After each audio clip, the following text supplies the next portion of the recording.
Hola, muy bienvenidas y muy bienvenidos. Estábamos esperando para iniciar a que hubiera más gente en la sala de espera. Hola, señora vicedirectora del departamento, un placer verla, profesora Andrea Gastrón. Estamos continuando con nuestro ciclo de charlas del Departamento de Ciencias Sociales bajo el lema de que estamos en cuarentena, pero quietos no estamos. Y nos ha parecido, junto con el profesor Elian Preño, con el cual ya habíamos trabajado en otras oportunidades, el tema de The Walking Dead, nos había parecido oportuno hablar de The Walking Dead en este particular momento, en el momento de la peste esta que tenemos. Y porque hoy en día, como hablábamos con Elian, cuando uno ve The Walking Dead parece que está leyendo el diario. Entonces, con esa idea es que les hemos convocado y la verdad es que excedió con creces la aceptación que tuvo esta propuesta, porque en 2 días llenamos. Hubo gente que se enojó y demás, estamos grabando y vamos a volver a hacer otro encuentro y vamos a poner este en YouTube.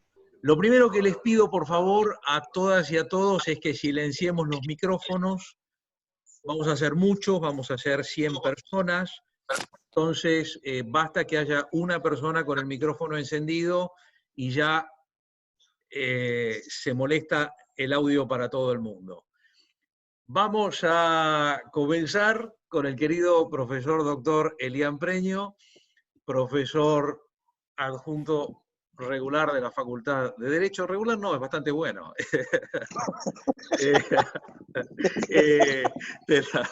De la Facultad de Derecho.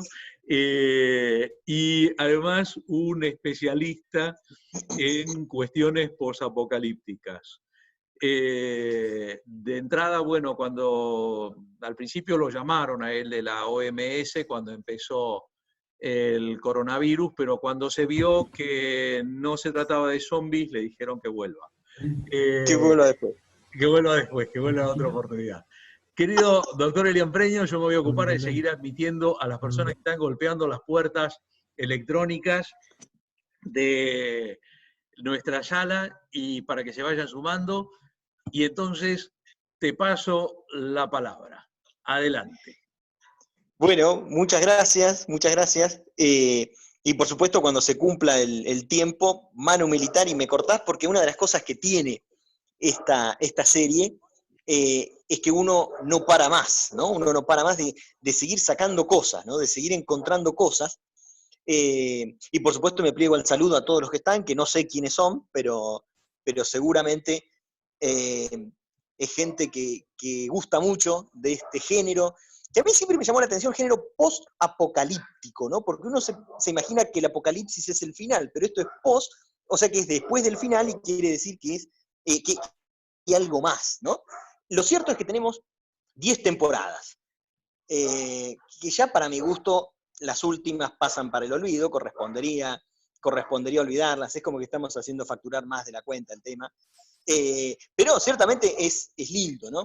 Y debo decir que uno de los grandes misterios, probablemente el más sofisticado, el que a mí más me perturba, me quita el sueño, diría que en 10 temporadas y 146 capítulos, el pasto no crece durante toda la serie, y el pasto se mantiene al mismo nivel.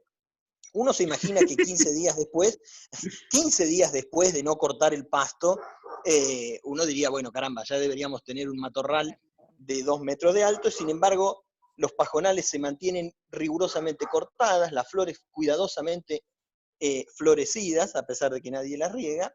El cabello de las personas se mantiene bastante prolijo, la barba también. Uno se imagina que hasta huelen bien en esas condiciones de una manera prácticamente inexplicable.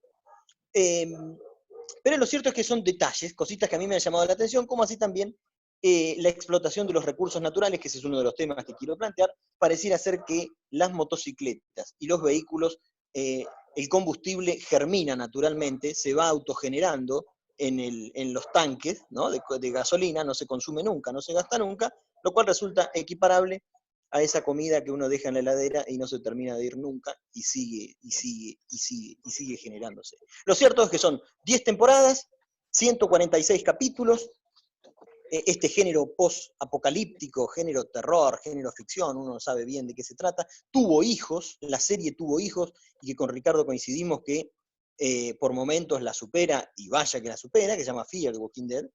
Y a mí me parece que la primer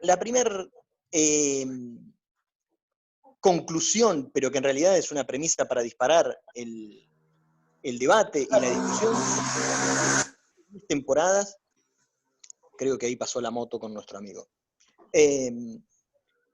Lo que sí es cierto que a uno le parece ya es que los zombies se transformaron en una cuestión netamente anecdótica.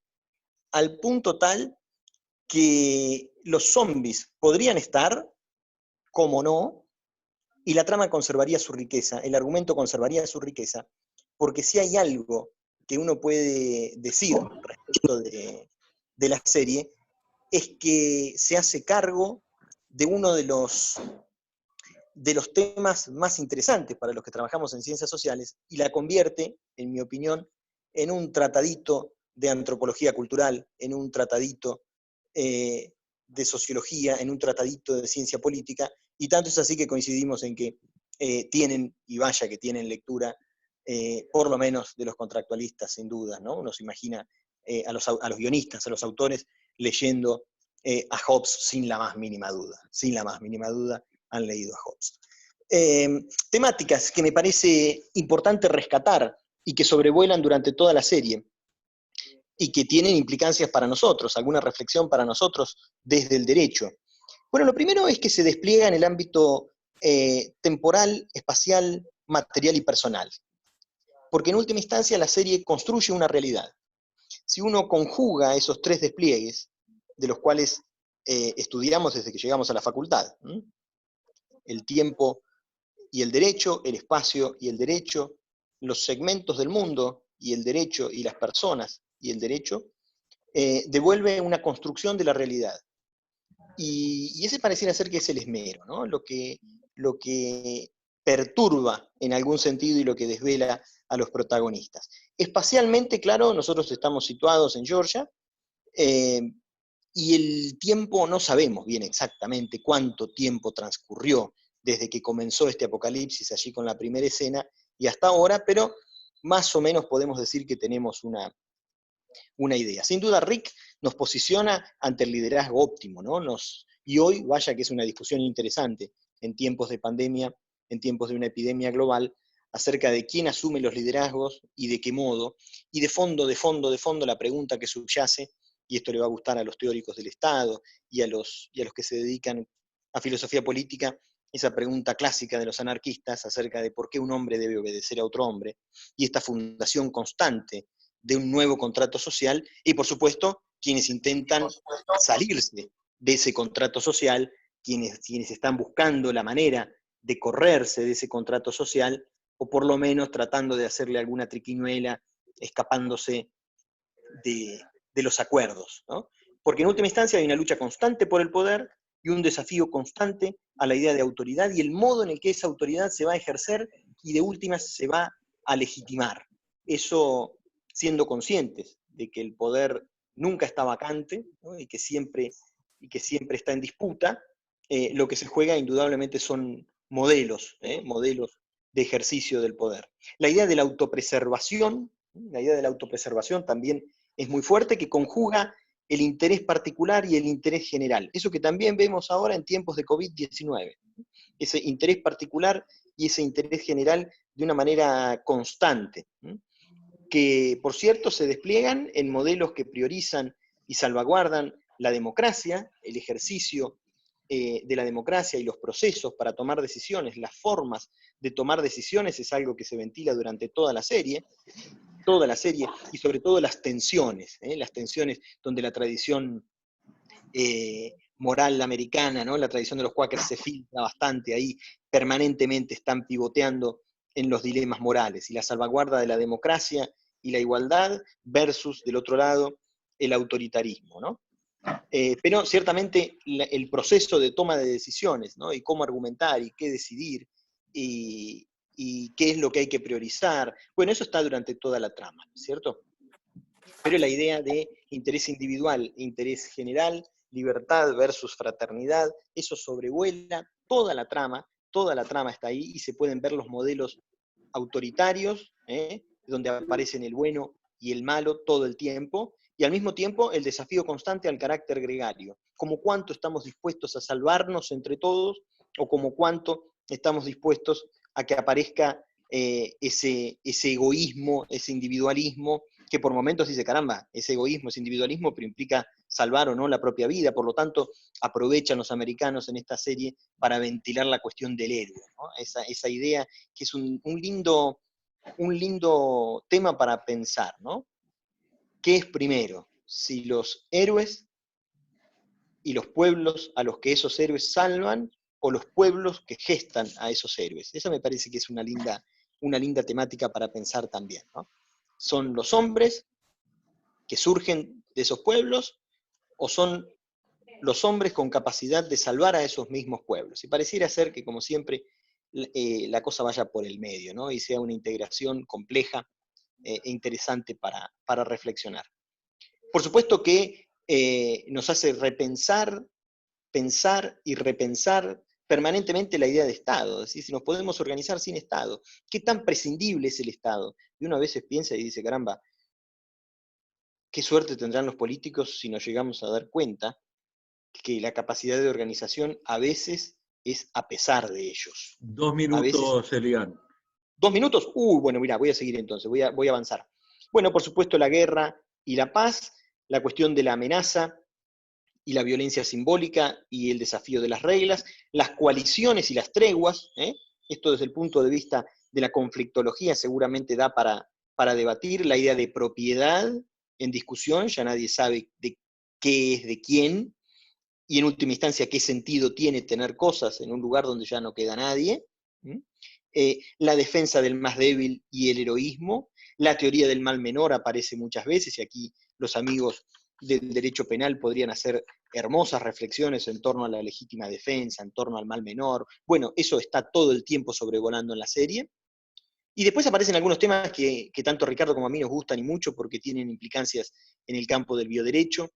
Aparecen muchas veces conflictos materno-fetales, aparecen muchas veces embarazos complicados, mujeres gestantes que deben elegir si viven ellas o si viven sus hijos, a veces a costa de su propia vida o con mucho dolor, la idea de dignidad, la finitud de la vida, la idea del sacrificio, la idea del matricidio, eso aparece, la idea del sacrificio parece una cosa bastante interesante, porque está presente. Por supuesto que hay temáticas que son para el derecho de familia, estoy tratando de darles a todos que se lleven algo todos, ¿no? Pero aparece la idea del matricidio con Lori, tenemos a un Carl también jugando en esos wines, el nacimiento Usted de me ha Judith. pedido que sea Que seas estricto duro, con el que seas tiempo. duro. Yo le voy a pedir en la misma estrictez de usted para conmigo. Bueno, Sus si me das 10 un minuto, minutos han termino. pasado. Pasaron 10 minutos. Adelante. ¿Puedo uno más? Sí, Y señor. redondeo, si no, terminé. Tranquilo. Terminé acá, ¿eh? Vaya, que estamos perdiendo tiempo. Vaya con el Dale, minuto. Vamos. tenemos uno más. No, porque quería tirarles también a los amigos del derecho de familia algunas cosas que me parecen interesantes para reflexionar. La idea de madre siempre cierta, padre incierto, ¿no? Donde aparece allí esa disputa, ese triángulo amoroso que se funda entre los protagonistas originales, Rick, su esposa y su íntimo amigo también, y la determinación de la paternidad sobre Judith, sobre esa pequeñita que finalmente queda con su papá, pero lo cierto es, ¿quién es el verdadero papá? ¿No? ¿Es Jane, es Rick? ¿Quién es? Aparece la idea de adopción, los vínculos de parentesco, cómo se dibujan y cómo se trastocan. La familia es la que vive junta. Por supuesto, Dios y la reflexión con el padre Gabriel, naturaleza y cultura, relatividad de los valores, y aparecen las categorías para pensar. La causalidad, la posibilidad y la finalidad. La finalidad Si usted entendida... sigue un minuto más, lo llamo a Negan. Listo, basta. Bueno, y me quedó Negan, No, simplemente un planteo general, pues son 10 Ahí temporadas. está Hasta ahí Negan nomás, con maestro. Lucille, que va a venir Negan con Lucille a que usted cumpla los tiempos. Y así. Muy bien, Cuando te profesor hagas así tenés que Elian. cortar. Igual después, si tenemos tiempo, seguimos. Es simplemente para Dale. garantizar. Sí. Bueno, muchísimas gracias. Yo pido por favor silenciar a todos. Gracias. A varios los silencié yo recién, Manu Militar. Bueno, ni siquiera voy a perder el tiempo que tengo, el poco tiempo que tengo. Por favor, Elian, me contás 10 minutos a mí. Dale, sí. En saludar, porque estoy viendo unas caras que realmente me dan muchísima nostalgia, porque son caras de amigas y amigos muy, muy queridos, y algunos desde México, desde Colombia, desde Brasil, qué lindo. Bueno, a ver, para mí hay dos cosas fundamentales que yo incorporaría a lo que hemos hablado en nuestras reuniones anteriores y en el seminario que di hace 2 años en Barcelona sobre The Walking Dead. Porque son los dos puntos en los cuales a mí me parece que la pandemia del coronavirus entronca y tiene una especial significación con nuestra serie de hoy. Primero, el tema de que a lo largo, como bien planteaba Elian, a lo largo de las temporadas, y quiero destacar que en plena consonancia con el doctor Breño, yo me voy a referir fundamentalmente al The Walking Dead clásico, al The Walking Dead histórico y fuera de cuestión, o sea, el extraordinario The Walking Dead de las temporadas más o menos hasta la 7 u 8, cuando se fue todo al diablo. Entonces, a lo largo de esas temporadas, fuimos viendo diferentes formas de organización política, o jurídico-política, si ustedes quieren. Hemos visto el Hilltop, hemos visto Oceanside, hemos visto la comunidad de Negan, hemos visto los Wolves, los lobos, hemos visto Alexandria, por supuesto. O sea, hemos visto una serie de posibles respuestas políticas a un estado de pandemia catastrófico. En última instancia, el problema que se plantea en la serie es el problema de un estado de pandemia catastrófico y diferentes alternativas políticas para funcionar en ese estado de pandemia catastrófico de una manera que pueda permitir continuar con la vida. La alternativa Negan, por ejemplo, es el extremo de la alternativa autoritaria, totalitaria, violenta. La alternativa Alexandria, posiblemente manejada por una legisladora, ustedes recordarán ya hace tiempo que pasó al otro lado la legisladora, pero una legisladora de Estados Unidos, y además Alexandria es una localidad en Estados Unidos que tiene una enorme vinculación con el poder legislativo. Alexandria es la alternativa, digamos así, rusoniana, una alternativa de consenso, de vivir contractualmente manteniendo derechos y demás. Por cierto, en la serie Alexandria fracasa. Como manera de gestionar la pandemia, Alexandria fracasa. El intento de hacer una forma más o menos republicana, democrática, participativa, es un fracaso total y absoluto. Alexandria termina mal. El proyecto Alexandria termina mal. Hilltop, que es una alternativa más o menos en ese estilo, tampoco le va a ir después demasiado bien. Interesantísimo el factor del reino de Ezequiel, porque en el reino, en el kingdom, en el reino que reina el rey Ezequiel, con toda la simbología del trono, del tigre, etcétera, etcétera, hay una mística política que sí funciona. O sea, hay una indiscutibilidad del poder porque el poder está rodeado de una mística. Y eso me parece muy interesante. O sea, frente al caos total en el que se ha sumido el mundo, un sistema político que está estructurado alrededor de una mística da un cierto resultado. Yo creo que más allá de que uno pueda o no coincidir con las alternativas que presenta, un regalo de Zoom, tenemos tiempo ilimitado. Muchísimas gracias, Zoom. Muchísimas gracias, Zoom. La verdad, muy agradecidos. Tenemos tiempo ilimitado. Es un regalo de Rick Grimes. Lo cierto es que Rick, por supuesto, es un personaje, yo coincido con Elian muchísimo, es un personaje muy particular en todo esto porque Rick representa al poder, representa a la justicia, representa a la Constitución, representa al ordenamiento institucional. Creo que el momento, esto ya lo dije otras veces, el momento fundamental en ese sentido de la serie es el momento en el que Rick se saca la estrella de sheriff, se saca la camisa del uniforme de la policía, se queda con la camiseta blanca y se saca el sombrero y se lo pone a Carl como una especie de juguete. O sea, el sombrero que era el símbolo de su cargo de policía pasa a ser un juguete de su hijo. Y la estrella de sheriff pasa a quedar olvidada.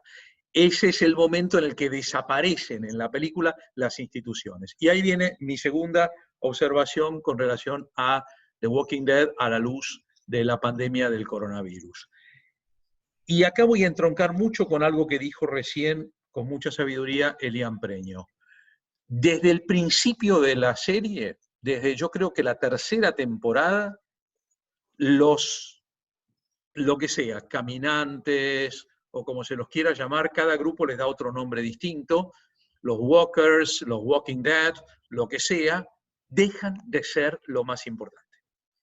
Y lo más importante ya no es sobrevivir a todo ese conjunto de seres en una situación rara, que como bien dijo Elian en otras conferencias anteriores, no están muertos, es un estado diferente, pero lo importante ya no es la pandemia. Y acá viene el uso que yo creo que se le puede dar en nuestro particular momento que estamos viviendo. A partir de un primer golpe que nos da la serie, mostrándonos esta cuestión terrible de, que incluso si ustedes se han fijado, cambia un poco. Porque, por ejemplo, en la primera parte, la esposa del señor este que luego se hace tan ducho en la lucha con el palo, recuerda la casa, vuelve a la casa, está parada en la puerta de la casa. O sea, aparentemente algo cambió en esta primera visión porque algunos recuerdos parece que en los primeros tiempos mantenían estos seres. Pero luego el problema deja de ser el problema de la pandemia. El problema pasan a ser las personas sanas. El problema pasa a ser que tú ya no tienes que preocuparte tanto por estas criaturas tan monstruosas, que además caminan despacio, no son como los zombies de otras películas que corren rapidísimo, que hay que estar esquivándolos, ya saben a qué películas me refiero, pero acá caminan despacio, son muy torpes, son fáciles de engañar, son extraordinariamente fáciles de matar. Niños chiquititos, ahora últimamente la hija de Rick se la pasa matándolos por diversión. Me pregunto, por otra parte, cómo han hecho el contrato los padres, ¿no? Porque por lo menos en el derecho argentino no se hubiera aceptado jamás que una nena pudiera desempeñar, una chiquita nenita pudiera desempeñar ese papel, estarle clavando cuchillos en la cabeza a personas, ¿no? Y que se mueven y todo, y luego matándolas y estando bien feliz con eso y limpiando el cuchillo.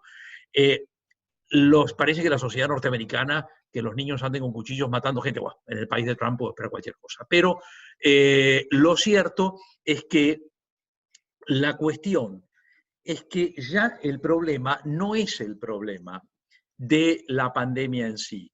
El problema es que ahora me tengo que cuidar de mi vecino. Ahora me tengo que cuidar del otro que está sano como yo. Y acá no puedo sacarme de la cabeza los escritos de Giorgio Agamben durante ahora la pandemia, diciendo cuidado con el uso de las terminologías bélicas, cuidado con esto que yo también lo uso, de decir estamos en una guerra, la guerra contra un enemigo invisible. Y Giorgio Agamben está diciendo, no, discúlpeme, el enemigo invisible no es el enemigo invisible. Lo terrible es que el enemigo se está visualizando en el otro ser humano. O sea, el que me va a contagiar, el que avanza hacia mí para traerme el coronavirus y me tengo que esquivar y tengo que exigirle que se cubra la cara para que así no me contagie y que se quede en su casa y no salga para traerme el mal, es mi vecino, es mi prójimo. es mi otro yo, es aquel, diría Emmanuel Levinas, al cual me miro a los ojos, por lo menos los ojos todavía no nos los estamos cubriendo del todo, nos estamos cubriendo la sonrisa, pero no nos estamos cubriendo los ojos, que miro a los ojos y me veo a mí mismo. O sea, yo creo que es uno de los grandes temas que hoy en día nos lleva a pensar The Walking Dead en el mundo de la pandemia. El tema de que la gran problemática, mucho más allá de la enfermedad, es la problemática entre nosotros. Fíjense cómo estamos teniendo en este momento una situación extremadamente peligrosa a nivel internacional entre Estados Unidos y China. O sea, una situación de incremento que no para por ambas partes, muy, muy fogueada por el presidente Trump, y China está respondiendo en sus maneras también, y con otros países que están interviniendo a partir de la acusación que posiblemente tenga algún fundamento a China por no haber manejado bien los datos originales de la pandemia, pero a un nivel de que ya se empieza con amenazas y se empieza con un grado de quiebre de la estabilidad política mundial, sobre todo cuando tenemos una persona al frente de los Estados Unidos que yo creo que no resiste el más sencillo test psiquiátrico, no hablo de los test de coronavirus, sino los test de la corona esta de acá, y este señor está amenazando y está levantando la presión. Al mismo tiempo estamos metidos en una guerra por barbijos o mascarillas, como lo quieran llamar ustedes, guerra por insumos, los aviones se sacan de un país para mandarlo al otro, los insumos se pagan 3 veces lo que el otro país había pagado para derivarlos al propio país. Argentina ha tenido que enviar aviones con ruta secreta a China para buscar material porque existía riesgo de que el material le fuera sustraído en el camino. Hay países hermanos como Paraguay, por ejemplo, que han visto su material sustraído, según denuncias, por Estados Unidos, etcétera, etcétera. Y sabemos que cuando estamos sustrayendo material estamos matando gente. Entonces, en realidad estamos matando gente en este momento a nivel mundial. Hemos cerrado las fronteras de todos los países del mundo en este momento en diferente medida. En muchísimos países las fronteras están cerradas absolutamente, como es el caso de Argentina y de muchos otros países latinoamericanos. Se está hablando cada vez más de índices de xenofobia muy fuertes. El presidente Trump ha... sí, pido por favor que no usemos el chat ahora, Pili, porque distrae y estamos con poco tiempo. Luego vamos a hablar. El presidente Trump ha dispuesto hoy que cese la inmigración a los Estados Unidos por 60 días, anunció el otro día que retira las tarjetas, las green cards en Estados Unidos.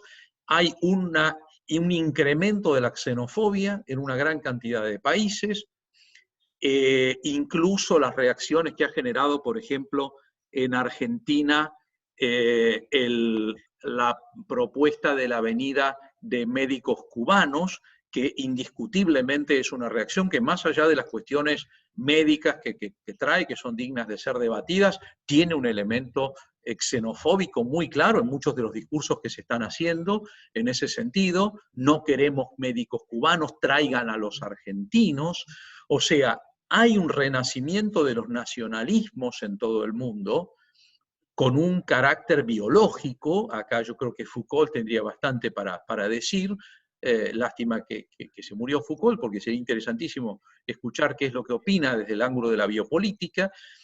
Y esto me parece que, y se me acabó el tiempo, no me lo marcaste, pero se me acabó el tiempo. Sí, Y esto pero como no hay tiempo... No, bueno, no, seguimos. pero después seguimos cualquier cosa, pero quiero decir que en realidad yo creo que The Walking Dead en este momento es casi un producto de visión obligatoria, porque yo creo que no porque lo haya ni zombies ni nada por el estilo. Dicho sea de paso, para los que somos cultores de estos géneros, lo de The Walking Dead no son zombies. Aclaro esto porque el zombie es una entidad muy fácil de definir que proviene, como ustedes saben, de las tradiciones haitianas, y que el zombi no está muerto. O sea, el zombi no es un muerto. Y estos sí están o muertos, o por lo menos se murieron y resucitaron, cosa que no le pasa al zombi. Pero lo cierto es que no es el problema la enfermedad en sí, en The Walking Dead. Y yo creo que esto nos está diciendo algo a nosotros. Es decir, señoras y señores del año fatídico 2020, el año de la rata de metal de 2020, mucho cuidado, porque estamos luchando en cada país, encerrados, a veces incluso en cada provincia, encerrados contra la pandemia. Pero puede ser que nuestro peor enemigo no esté ahí, sino que nuestro peor enemigo esté en nuestras formas políticas, en nuestras formas sociales, en nuestras formas económicas y en nosotros mismos. Creo que esa es la advertencia de The Walking Dead, querido Eliani, queridos 52 asistentes. Creo que ese es el gran desafío de The Walking Dead en este tiempo de pandemia, y creo que es el mensaje más interesante que nos está dando. ¿Querés 5 minutos y otros 5 minutos míos y después abrimos a preguntas e intervenciones del público? Adelante, Elian. Sí, bueno, por supuesto que sí, y cuando, con esto que decía sobre el final, decía, bueno, ¿qué diría Saramago, ¿no? Después de esto? ¿Qué diría Saramago con su ensayo sobre la ceguera, o Camus con la peste, ¿no? Me parece que este tipo de situaciones sacan lo peor de nosotros, y quizá hagamos votos para que también saque lo mejor de nosotros, ¿no? Pero me quedé con la naturaleza. Yo siempre trato de, como creo que la mayoría somos abogados acá, y ya venimos como gente que se dedica al derecho, vamos torcido, me quedé pensando en el derecho a la vida de esta entidad que no sabemos muy bien qué es. ¿Mm?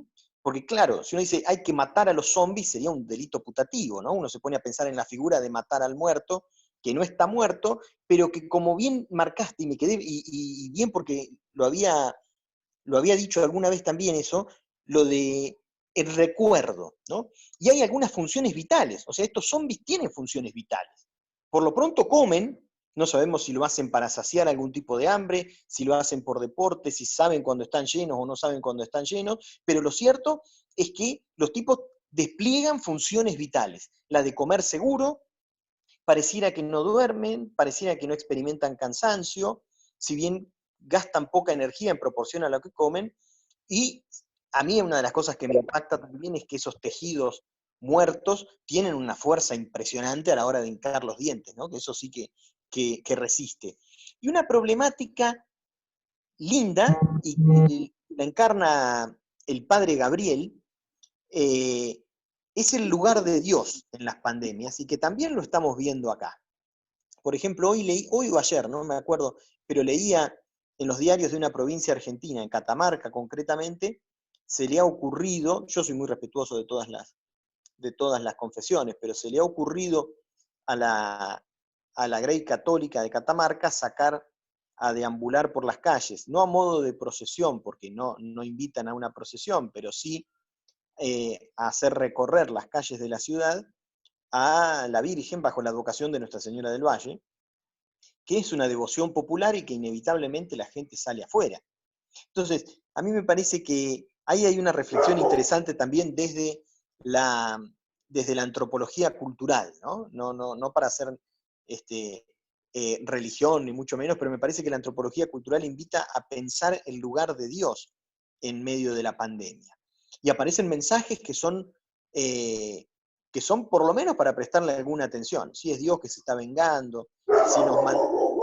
Mirá, viste, hablas de Dios y ladra de mi perra. Pero esa sí me parece que es una temática que sobrevuela Es el la serie. tuyo, ¿no? El perro que ladra es el tuyo. Este es el mío. Que sobrevuela la serie, y que está presente la dimensión religiosa, la dimensión espiritual. Aún los que por momentos tenemos dudas decimos, Dios, ¿cuándo se termina esto? ¿No? Y nos transformamos en gente que a veces dice, no, Dios no, pero Dios sí. Y eso en la serie también se ve. relatividad de los valores, cómo uno logra comprender las cosas que valen en el marco de la cultura en la cual se sitúan, ¿cierto? Y sí me parece que aparecen algunas categorías interesantes para pensar, ¿no? La figura del riesgo, cómo se desdibujan los riesgos. Porque la verdad es que al enemigo que tenemos, que como bien decías vos, ¿no? La serie todo el tiempo te hace recalibrar dónde está el enemigo. Cuando aparece Negan, el enemigo es Negan, ya los zombies, pero son casi amigos, los usamos a veces para que agarramos a un zombie y se lo tiramos encima a otro para que se lo coman y nos despejen el camino. O sea, Bueno, los eso utilizamos como... lo tenés en los susurradores, en los whisperers, que Claro. tal cual.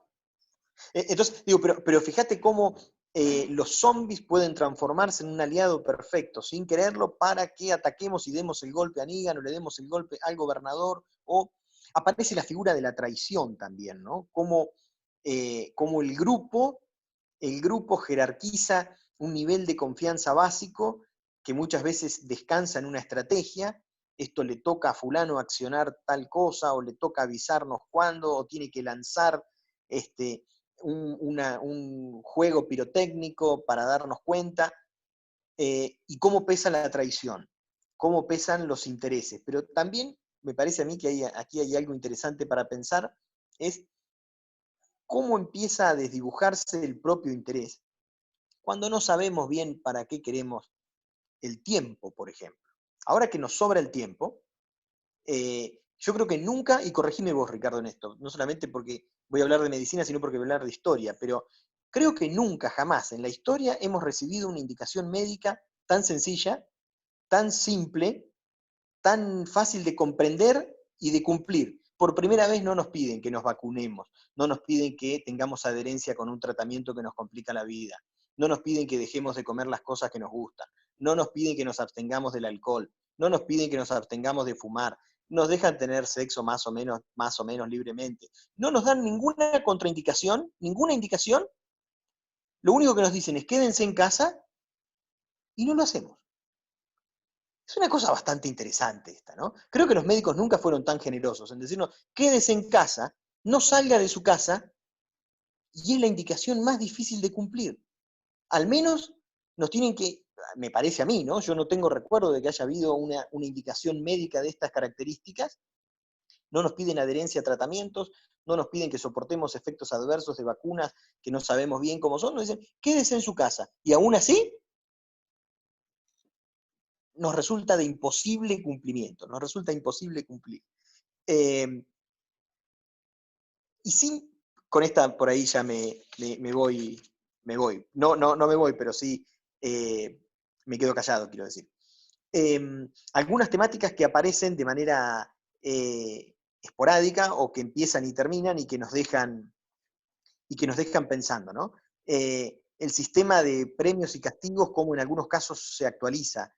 Entonces empezamos a inventar la cárcel, ¿no? Estoy pensando en estas últimas temporadas donde Negan vuelve y tenemos que inventar algo parecido a una cárcel. Eso me parece que es la primera vez que vuelve en la serie. Teníamos a veces algún prisionero, pero debatirnos qué hacer con el prisionero. La idea de que alguien tiene que quedar, ¿no? Alguien tiene que quedar, aunque ese alguien sea el villano. Aunque ese alguien sea el villano. ¿No? Estoy pensando concretamente cuando ya Rick no está y lo tenemos a Negan. ¿Y qué hacemos? ¿Lo mantenemos a este? ¿A dónde lo ponemos? ¿Lo dejamos? Porque de alguna manera se juegan las expectativas de la humanidad, ¿no? Tiempo, Elian. Tiempo. Trato también de marcarme a mis 5 minutos, por favor, así damos la palabra Dale. a nuestros queridos participantes.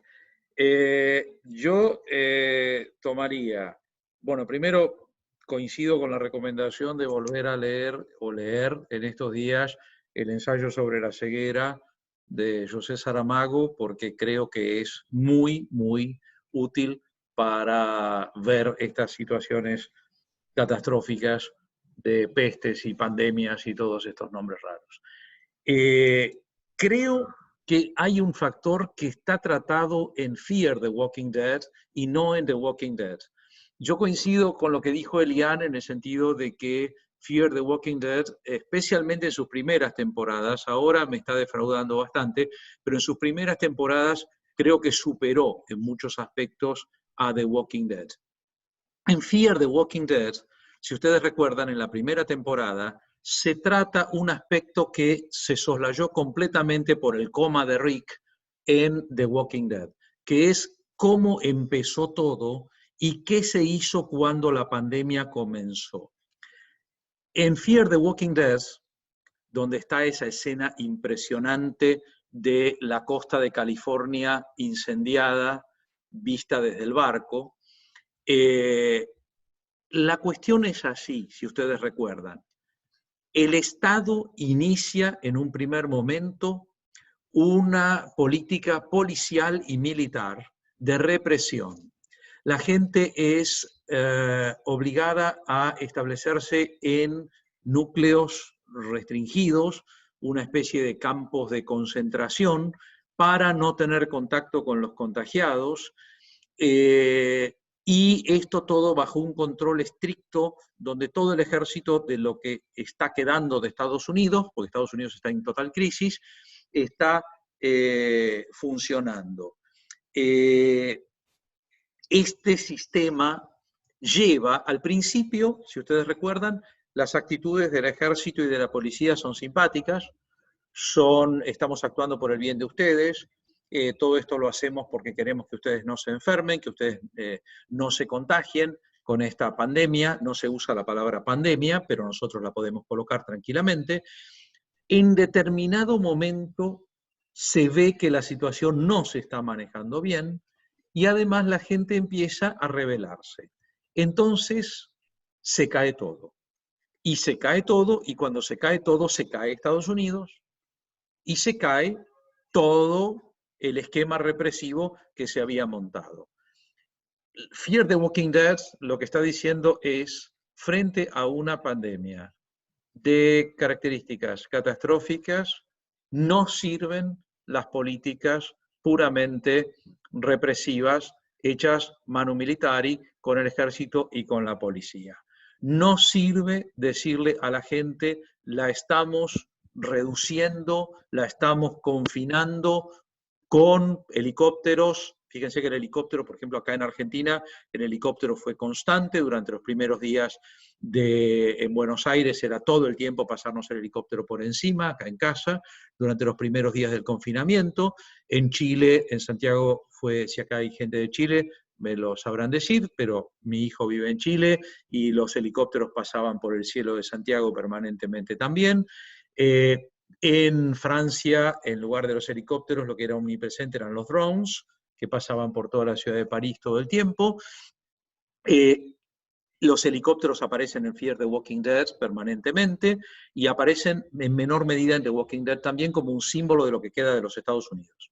Todavía no sabemos qué pasó con Rick Grimes, pero siempre está abierta esa puerta eventualmente que viene justamente por el lado del helicóptero. O sea, son esos helicópteros misteriosos que aparecen en The Walking Dead los que de alguna manera nos están vinculando con una remota posibilidad de subsistencia de algo institucional en Estados Unidos, léase en el mundo. La cuestión es, nuestros países en gran medida han adoptado con el argumento de la protección de la población, han adoptado sistemas más o menos represivos y más o menos confinadores. Hay policía en las calles, hay ejército en las calles en muchos países, hay castigos, hay delitos, hay aplicación de delitos como por ejemplo el desacato. Ha habido episodios de represión muy severos en muchos países, hay personas muertas, Argentina registra un par de casos de personas muertas por haber violado la cuarentena, o sea, el Estado las protegió de una manera extraordinaria, nunca más se van a enfermar de nada. Y hay casos de personas golpeadas. En Argentina hubo hace pocos días un caso de una pareja en la ciudad de Bahía Blanca, en el sur de la provincia de Buenos Aires, que sacó a pasear su perro y fueron destrozados. El tipo pobre quedó con la cara que hay que hacérsela de nuevo, por la policía porque aparentemente respondieron mal a los policías cuando los policías les mandaron detenerse, estaban con el perro, estaban a metros de la casa donde viven y los reventaron los policías. Entonces, en países como la mayoría de los nuestros que acá estamos, donde realmente no le tenemos mucha confianza a la policía y donde realmente no solemos ver en la policía, vamos, en el caso de Argentina, de Chile, en Chile hasta hace poquito los carabineros se dedicaban a dejar tuerta a una parte de la población de Chile. La policía, los carabineros estaban disparándole a las personas que manifestaban en la Plaza Italia de Santiago hace 3 meses. Ahora de repente esos mismos carabineros son los protectores de la vida y la salud de la gente. En Argentina, esta misma policía que ahora nos protege y nos defiende es la misma policía que tiene una enorme cantidad de denuncias por torturas, por asesinatos, por secuestros, por participación en redes de prostitución, etcétera, etcétera. Nuestro ejército ya no es el ejército que secuestró, mató y torturó y violó durante la dictadura militar, porque ya ha habido un cambio generacional, pero la verdad es que en Argentina la gran parte de la población no siente un amor extraordinario por sus fuerzas militares.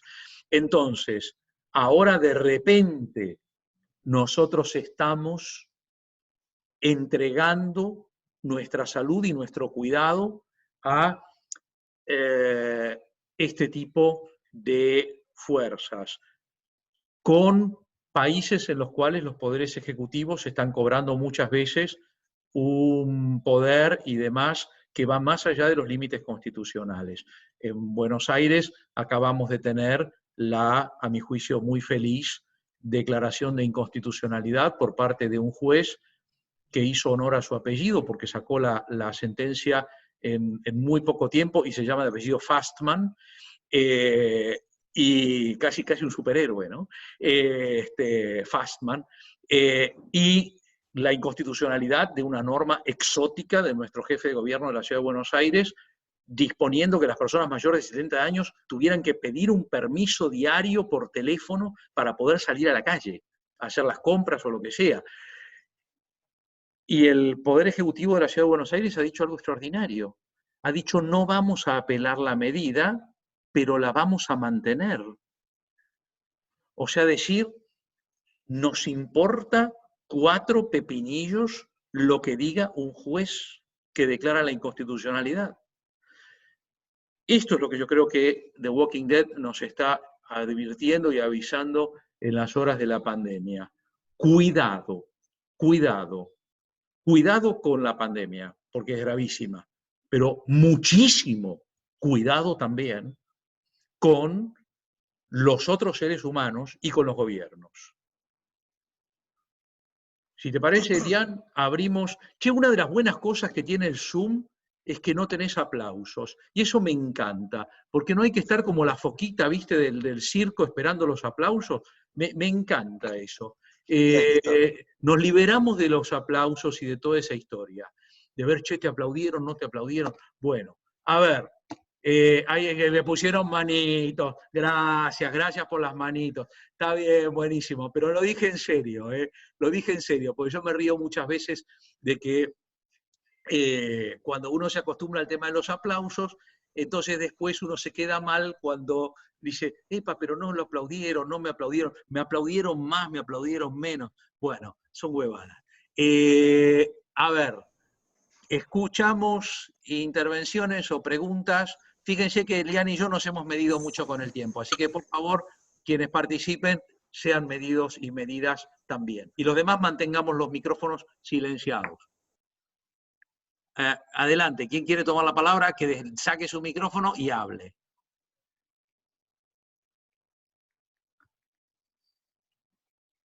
Sin miedo. Silencien el micrófono. Ahí está. Enrique, adelante. Un saludo, estimado profesor Ricardo, apreciado amigo Elian, espero que estén muy bien, buen tiempo sin verlos. Hay una escena de Walking Dead que a mí me impactó y creo que es de la primera temporada cuando ellos van a un búnker donde había un científico que al final toma la decisión de suicidarse sin dolor, con un gas en donde iba a ser una muerte muy rápida, muy efectiva, y hay una parte del grupo que decide suicidarse, participar y quedarse ahí, otro grupo decide continuar con la travesía con los zombies. Yo me preguntaba si en esas circunstancias, en un mundo apocalíptico, donde probablemente a la mayoría le espera un sufrimiento, una muerte cruel, ¿hasta qué punto es legítimo la decisión de suicidio en esas circunstancias? Enrique, primero, qué gustazo verte, hermano, qué gustazo verte. Estamos todos con nuestros países con fronteras cerradas, pero estos medios de repente abren las fronteras de una manera extraordinaria. Qué gusto verte, Enrique, gracias. ¿Puedo, Elian? ¿Puedo? Dale, dale, sí, sí. Porque Sí. esta intervención me parece buenísima, porque trae el tema del suicidio.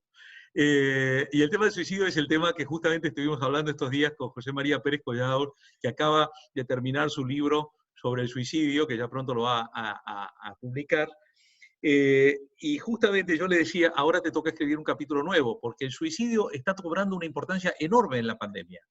Porque justamente uno de los planteos que han dicho personas aquí de 80 años, de 90 años, una señora de 83 que el otro día se hizo famosa en Argentina porque se fue a tomar sol a la plaza y cuando vinieron los policías le dijo, mire, ¿sabe cuál es el mayor riesgo que tengo de tomar coronavirus en este momento? Usted, porque la plaza está vacía y el pasto no contagia.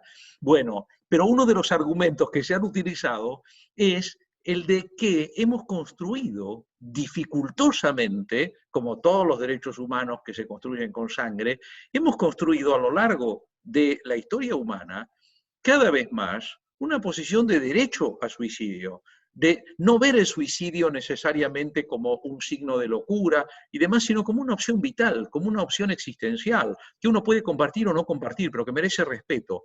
Ahora, de repente, ese derecho, como muchos otros derechos, han desaparecido. O sea, mucha gente de 90 años, de 80 años, dice, ¿sabe qué?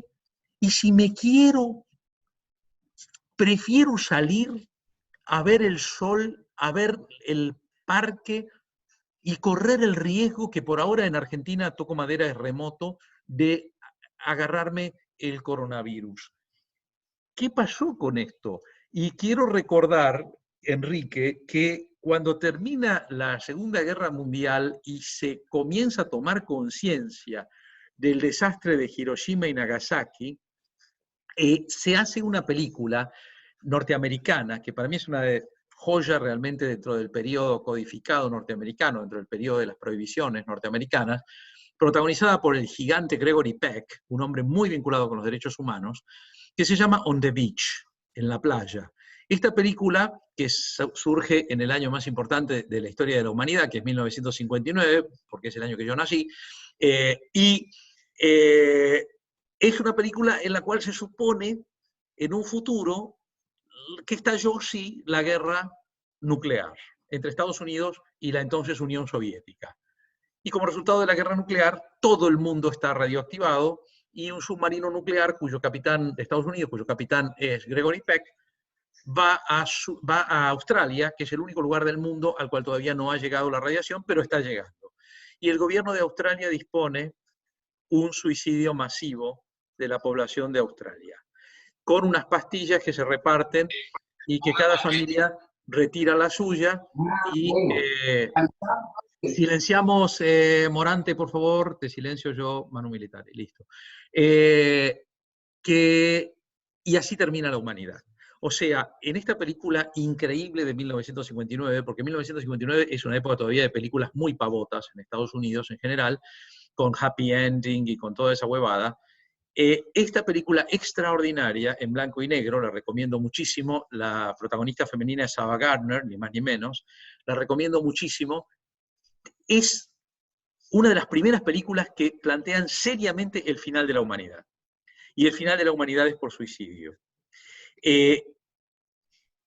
creo que es un momento para repensar la cuestión del suicidio, y esto que estás diciendo, te voy a decir la verdad, yo me había olvidado de este episodio de The Walking Dead, me había olvidado de este científico, ahora me hiciste acordar, y te lo agradezco infinitamente. Elian, ¿qué decís? Vos sabés que cuando Quique trajo esto, abrazo grande, Quique, me acordé con algo que vos habías comentado cuando nos pusimos a pensar acerca de qué eran los zombies y todo esto. Inmediatamente pensé en esa escena. A mí me parece que ahí hubo un giro en la trama, ¿no?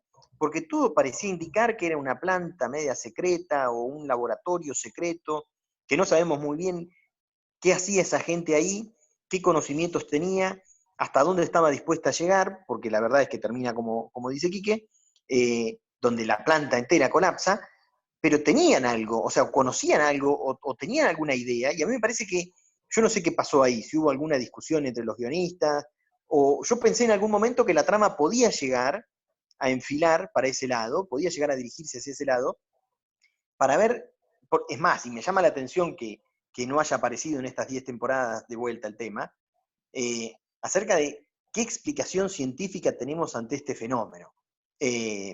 Son 149 capítulos y no apareció un médico o un tipo interesado, un biólogo, alguien, un científico loco, algo interesado en decirnos qué pasó. Fíjate, bueno, nosotros no teníamos trabajo, Ricardo, desaparecieron las universidades, no pasó absolutamente nada más en las universidades. Imagino que los profesores universitarios se habrán vuelto zombies todos, porque no hay ningún profesor universitario entre los... ¿No? ¿Sabes quién era profesor universitario? El marido de la legisladora, de la diputada de Alexandria. Había sido profesor Ah, universitario. Y fíjate que termina Walking Dead, ¿no? sí, Termina zombie el tipo. pero a mí, Eh, lo que sí me llama la atención, y agradezco que Quique lo traiga también, eh, porque me parece que sí es cierto que es una parte ausente que queda en la trama, que es la explicación científica, ¿no? Acerca de qué es lo que está sucediendo, se por qué nos está acerca, pasando esto. yo creo que se acercó un poco, y bueno, vos sabés que Fear the Walking Dead en gran medida es una especie de, digamos, revancha de Kirkman por cómo The Walking Dead se separó del cómic, Ujú, ¿no? exacto. Y un poco una idea, digamos, de reencaminarlo un poco por la línea del cómic. Pero creo que en Fear the Walking Dead hubo una tentativa al principio de plantear esto como una enfermedad, y hay alguna sutil referencia, y también en este capítulo que Quique traía a colación, a algo que nos interesaría terriblemente en este momento de pandemia, que sería la posibilidad de un experimento biológico en Estados Unidos que se hubiera filtrado, un experimento militar. O sea, hay insinuaciones en la serie y en el cómic, hay insinuaciones, nunca manifestaciones claras, pero sí insinuaciones de que esto podría haber sido un experimento de guerra biológica que se escapó, que se salió del laboratorio. Si nosotros consideramos que hoy en día una de las hipótesis más fuertes que existen sobre el origen del coronavirus es una filtración en el laboratorio de virus de Wuhan, hoy en día la hipótesis del mercado de Wuhan está muy abandonada. En cambio, Wuhan tiene el más importante laboratorio de trabajo con virus peligrosos de China y uno de los más importantes del mundo, y justamente, curiosamente, estaban trabajando con el coronavirus del murciélago. Hoy en día la hipótesis de una filtración de una tecnología militar, biomilitar, es muy fuerte, y es interesante porque esta es la única, yo creo, coincido contigo, nunca se dice, pero muy sutil insinuación, pero está fundamentalmente en Fear. En The Walking Dead es en el capítulo este que mencionaba Quique, y luego nada más. De Y hecho, desaparece. sí, desaparece. De hecho, fíjate, bueno, el marido de la diputada de Alexandria era profesor de arquitectura, según cuenta, en la facultad, era profesor en la Universidad de Arquitectura. Él diseña la cerca de Alexandria, él cuenta que él diseñó la cerca de Alexandria. La cerca de Alexandria no sirve para un carajo. Cuando vienen los caminantes en masa, la tiran a la mierda. O sea, digamos, la única aparición que tiene un universitario, que en este caso es un arquitecto y demás, no sirve para absolutamente nada, porque lo que diseña era muy bonito, muy fuerte, pero cuando vinieron los otros caminando fuerte, la tiraron abajo. Y la otra que es muy emblemática, que lo hemos hablado contigo en otras oportunidades, me olvidé el nombre ahora, seguramente algunos de los participantes sí se acuerdan, esta chica rubia que aparecía en las primeras partes, que creo que la salvó Michonne en un momento, que era abogada de derechos humanos. Sí, ¿Te sí. acuerdas? Que antes del desastre había sido una abogada especializada en derechos humanos. Andrea. Sí. ¿Cómo? Sí, Andrea. Andrea, sí. Andrea. Bueno, ahí la tenemos, Andrea. Andrea, exacto. Andrea era una abogada especializada en derechos humanos y se transforma luego en una de las más grandes matadoras de zombies que hay y en una mujer extremadamente violenta. Incluso les invito a recordar que cuando Michonne recuerda, Michonne, ni más ni menos que Michonne, recuerda su pasado, era una mujer redulce,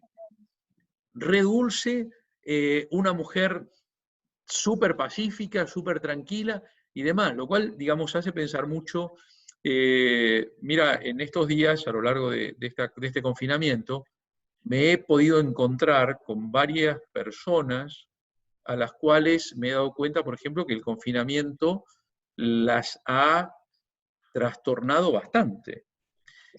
Incluso algunas personas en las que he visto algunos sesgos de violencia, de respuesta violenta, de respuesta completamente fuera de lugar y demás, incluso en ámbitos universitarios, te contaré, ¿no?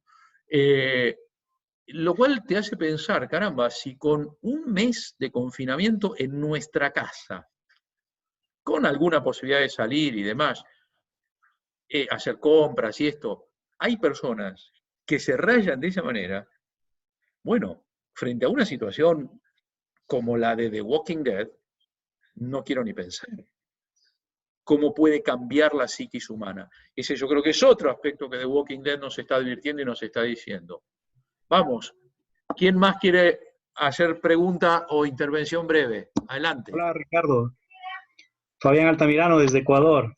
Hola, Elian. Un abrazo. Precisamente una pregunta.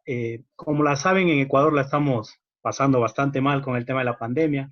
Hoy, en apenas 2 horas entre el informe inicial de la ministra con el posterior informe del Ministerio de Salud, se duplicó literalmente la cantidad de infectados, porque había un retraso en el tema de las pruebas, ¿no? Frente a ello, en el módulo que tuvimos en octubre, Lean debe recordar una ecuación que parecía inexacta en ese momento, que era sobre temas de salud de todo para todos y gratis. Era un tema muy complicado.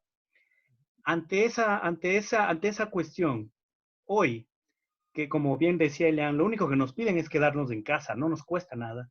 Y muchos salen porque el pan de cada día y cuestiones que a la par que son comprensibles han generado hoy en Ecuador mucho sesgo de regionalismo. La sierra está culpando a la costa, en la costa están culpando que es porque hay mucha gente que ha migrado de la sierra a la costa, y cuestiones así que en mi opinión son por demás absurdas. Creo que esto es algo muy propio, sin pretender ofender, de todos los latinoamericanos. Somos muy desordenados, no nos gusta acatar disposiciones, somos desobedientes, es nuestra naturaleza.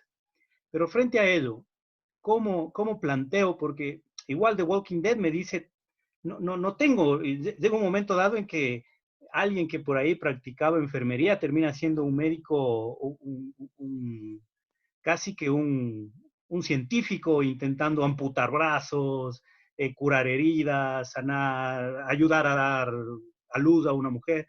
Entonces, de pronto hoy médicos se enferman, la gente no puede salir a las calles, y todo este problema se concentra en un asunto que nos dejó a todos en el camino, es el sistema de salud. Es eso, o sea, hoy es un derecho humano acceder a un sistema de salud tan precario. Dejo en el aire la pregunta. Y un abrazo nuevamente. Bueno, Fabián, qué gusto también verte. Bueno, estamos con Colombia, con Ecuador. Qué gusto verte. Y ahora le paso a Elian, porque esto creo que primero le corresponde a Elian, porque esa ecuación que mencionaste es précnica, por definición y antonomasia. Pero decirte que desde toda Latinoamérica estamos con Guayas, estamos con Guayaquil, con ese momento terrible que están pasando ustedes allí y la verdad, bueno, toda la solidaridad que se pueda mandar de estas maneras, toda la fuerza y bueno, en las oraciones de los que rezamos, no el doctor Preño que no reza, pero las oraciones de los que rezamos van para allí, por favor, porque realmente vemos esas imágenes y nos dan una enorme tristeza. Imagínate, yo tenía que estar ahora en Guayaquil dentro de unos días, ¿no? Y la verdad es que es enorme la tristeza que dan esas imágenes, así que todo nuestro cariño. Elian, por favor, empieza Sí. vos. Sí, bueno, un abrazo grande, Fabián, por supuesto, y sí, la verdad es que acá uno reza, ¿no? El agnosticismo es inversamente proporcional a la emergencia. Sí, es ese artículo que me ha traído más de un problema, pero que lo sigo pensando, y estoy escribiendo la segunda parte. Está pensado para condiciones normales de temperatura y presión, valga la expresión, digamos, ¿no? Está pensado para la inclusión de racionalidad en un esquema de, lo pongo muy entre comillas, normalidad. Concretamente, y lo digo, y ese trabajo está escrito en un país que invierte 10 puntos de su Producto Bruto en el presupuesto para salud, que es mucho. La Argentina es uno de los países de la región que más dinero dedica a la satisfacción de demandas espontáneas, programadas, en los procesos salud, enfermedad, atención. Entonces, lo que esa línea de trabajo propone es que no se pueden salvar, no se pueden honrar todos los procedimientos médicos, todas las acciones terapéuticas, preventivas y diagnósticas para todas las personas, absolutamente todas las personas, y en condiciones de gratuidad. Al menos no las 3 coordenadas de trabajo juntas. Pero repito, eso está pensado o está proyectado para condiciones de normalidad, no para una condición de pandemia, donde aquí claramente lo que uno se pone a pensar, aquí el final de ese mismo artículo, el final de ese artículo, lo estoy memorizando ahora, pero en el final de ese trabajo lo que uno se pregunta es, ¿hasta dónde vamos a sostener que la dignidad humana es el fundamento de los derechos? Porque si ese es el criterio, no podemos adjudicar y no podemos priorizar nunca nada. Si es por dignidad, es el denominador común para toda la especie, la tenés vos, la tengo yo, la tienen todos los que están acá y los que no están también. Por lo tanto, el derecho a la atención de la salud nuestro y de los que están afuera de esta sala inclusive, es exactamente igual y la dignidad nos aporta poco como criterio de adjudicación de recursos. El que necesita se lo lleva y punto. El tema es cuando necesitamos todos. Este es el punto. A mí me parece que aquí no hay ecuación, no hay posibilidad de establecer una ecuación en una situación de catástrofe o en una situación de debacle. Aquí no hay ecuación posible, porque la ecuación sería, mejor dicho, se desdibujan los límites de la asignación de recursos. Pero ciertamente alguno tenemos que poner, algún criterio hay que poner, y aquí es donde cambia la variable. Y me animo, no es que estoy esquivándolo, me animaría a decirte, por ejemplo, aquellas personas que, y lo he dicho públicamente también, aquellas personas que desafían de manera voluntaria y consciente y sin ninguna finalidad mayor el aislamiento, deberían quedar últimos en la cola a la hora de necesitar un recurso.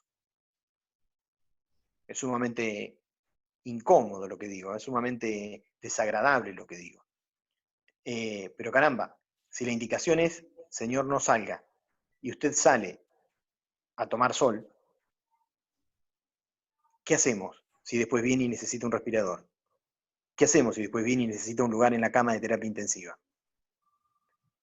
Es extremadamente incómodo y desagradable lo que estoy diciendo, pero mientras el señor sale a caminar al sol, tenemos médicos que se la están jugando con un barbijo de papel en países como estos.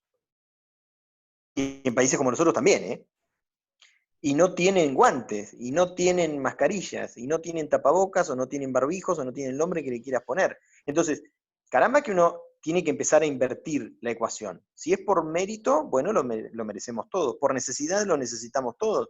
Pero empieza a haber un criterio de autoinculpación donde es sumamente policíaco lo que estoy diciendo. Pero a la hora de adjudicar el recurso, bueno, podría ser que valga este recurso. Podría ser que valga este recurso. Señor, usted se tiene que quedar en su casa. Y si no sale, cuéntenos por qué. Y si no hay ninguna finalidad mayor, bueno, nadie lo va a privar de nada. Pero a la hora de confeccionar la lista de espera, y la lista de espera la hacemos cuando no tenemos para todo, a la hora de confeccionar la lista de espera, le vamos a dar prioridad a la gente que cumplió. Es terrible, ¿no, Ricardo? Es horrible lo que estoy diciendo. No, es para debatirlo, ¿no? Es para debatirlo. Yo sé que tus posturas siempre son muy valientes y no te preocupas por lo políticamente correcto o incorrecto. Y te quiero decir que en este caso en particular me parece que ciertamente es fundamentada, o sea, más allá de que pueda coincidir o no coincidir, creo que es una postura muy fundamentada. Y te quiero contar que cuando le mandé la carta abierta al señor jefe de gobierno pidiendo que dejara sin efecto la medida esta de los 70 años, varias de las personas que me respondieron favorablemente me dijeron, yo soy mayor de 70 años y en todo caso lo que quiero dejar asentado es que no me interesa que me pongan un respirador, pero prefiero salir a la calle. O sea que hay bastante gente que piensa de manera parecida a lo que dijiste, ¿no? Pero yo quiero volver a The Walking Dead. Yo quiero volver a The Walking Dead, porque la intervención de Fabián, que bueno, al igual que la intervención anterior de Enrique, es muy inteligente y muy inspiradora, me hace pensar en dos cosas. Primero, quiero decir algo con relación al tema de salir, ¿no? Hay un factor que en The Walking Dead aparece muy poco por algo que dijo Elian antes, que The Walking Dead es una producción completamente puritana. El hecho de que sea una producción completamente puritana se nota en muchísimos aspectos. Por ejemplo, los Walking Dead, para no decirles zombies, porque no son zombies, pero como ustedes los quieran llamar, los caminantes siempre están vestidos. Incluso cuando las ropas estén rasgadas, nunca se va a ver un pecho al descubierto, un órgano sexual masculino o femenino, ni nada por el estilo. Es notable, aparentemente la ropa oficial del mundo es una camiseta con una camisa encima, generalmente abierta, pero con una camiseta abajo, que se ha vuelto la ropa oficial del mundo aparentemente, y es la ropa con la que la mayoría de las personas se transformaron en zombies. Las mujeres llevan polleras largas o pantalones y en general han cuidado muchísimo para el momento de morirse de no pasar a su estado de zombies de manera indiscreta. Son muy pocas las escenas de amor en toda la serie. El sexo apareció de repente en las últimas temporadas y de una manera bastante timorata. La verdad es que es una serie en la que uno no ha visto una teta ni por imaginación, cosa que es rarísima en una época de series como Game of Thrones, etcétera, etcétera, donde a los libros de George Martin le han metido, encima de lo que George Martin ya ponía, le han metido tetas y relaciones sexuales y todo lo que sea a cada minuto que había disponible. Y hoy en día, cuando ves una serie, yo creo que hasta Pinocho viene con sexo en esta época, y ni a hablar de la Blancanieves con los 7 enanos, pero que ahí ya se va por la pornografía de grupo, pero la cuestión es que te llama muchísimo la atención que en The Walking Dead no hay sexo, pero no solamente no hay sexo, hay muy poco amor en The Walking Dead. Hay muy poco amor y el amor no funciona. O sea, la chica esta, yo discúlpenme, pero ya sé, ustedes conocen los nombres de todos, yo me olvido los nombres de las personas, pero la flaquita esta tan bonita que hace su pareja con el caballero japonés, que luego tiene tan mal final con Lucille, y bueno, enseguida ya se lo matan. Y luego, cuando por fin Michonne y Rick Grimes, eso sí me los acuerdo, cuando Michonne y Rick Grimes empiezan a tener su idilio, bueno, pues se lo llevan o se lo matan a Rick Grimes y se queda la Michonne sola. Y no hay prácticamente una pareja que sobreviva, ni siquiera las parejas homosexuales. Hay varias parejas homosexuales que fueron apareciendo después en la medida en que en Estados Unidos se hizo más o menos de rigor poner parejas homosexuales en todos lados, y también se la matan. Las dos chicas, luego, ¡pum! Ya vos ves una pareja que se forma, a uno lo van a matar, hermano. Se forman la pareja, como cuando en Viaje a las Estrellas decían, a la próxima expedición van a bajar el señor Spock, el capitán Kirk, López y Fernández. Y vos sabías que López y Fernández se morían en ese planeta, ¿no? Y bueno, acá es un poco, o sea, se forma una pareja, a uno de los dos lo han matado, enseguida. No dura más de 2 capítulos. Y luego, muy qué triste, lo han matado, era mi amor, etcétera, etcétera. Pero esto me hace ver que en muchos de los regímenes de confinamiento no se ha pensado. El otro día hablábamos con mis alumnos de Derecho Civil, el ius coeundi, o derecho de coger, si te gusta más, ¿no? O de darse un beso, si no les gusta coger, darse un beso, tocarse un poco, y todo ese tipo de cosas. Hay una enorme cantidad de parejas que están separadas a veces por unas pocas cuadras, y no se ha considerado. Por ejemplo, en Argentina, entre las posibilidades de salir, no se ha considerado el permiso para ir a ver a mi novia o para ir a ver a mi novio, ¿no? Y esto es una cosa, o sea, nos estamos olvidando, al mismo tiempo que se están destruyendo todas las cosechas de flores del mundo, porque nadie está comprando flores. Ahora hubo todo un episodio en Cataluña porque, como saben, es el día de Sant Jordi, y a Sant Jordi hay que ponerle rosas rojas. Y entonces, bueno, todo un tema, porque cómo se hace para comprar las rosas rojas y cómo no vas a poner una rosa roja por Sant Jordi. Y bueno, yo creo que este es un factor interesantísimo porque el amor está ausente en The Walking Dead, porque The Walking Dead es un producto puritano, pero nosotros no somos puritanos, nosotros somos una cultura de raíz católica, seamos de origen católico, judío, lo que sea, pero nuestra cultura es una cultura de raíz católica, nuestra cultura es una cultura de minifaldas, gracias a Dios, nuestra cultura es una cultura de minifaldas, de escotes, de tocarnos, de besarnos, de todo ese tipo de cosas. Y entonces, claro, uno piensa, The Walking Dead acá no podría funcionar de esa manera. Por empezar, acá andarían, las muertas andarían en minifalda, por todos lados. Y no andarían esas muertas con polleras hasta el piso que decís, pero ¿de dónde sacaron esas polleras? Acá en Argentina hace muchísimo que no se usa a nadie. Ni la señora de 83 años que salió a tomar sol a la playa lleva una de esas polleras a la plaza. Eso uno. Segundo, hay un aspecto que me hizo acordar, perdón Fabi, pero me hizo acordar el tema de Guayaquil. Es horroroso lo que voy a decir, pero me hizo acordar el tema de Guayaquil.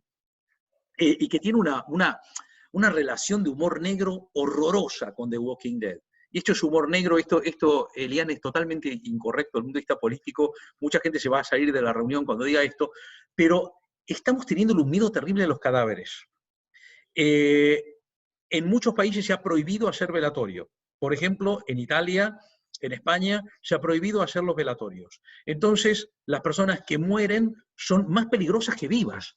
Hay que cremarlas, y a la gente le entrega luego las cenizas y uno se lo tiene que creer y dice, mire, acá están las cenizas de su pariente, y uno se lo tiene que creer y hay que ver qué cenizas son.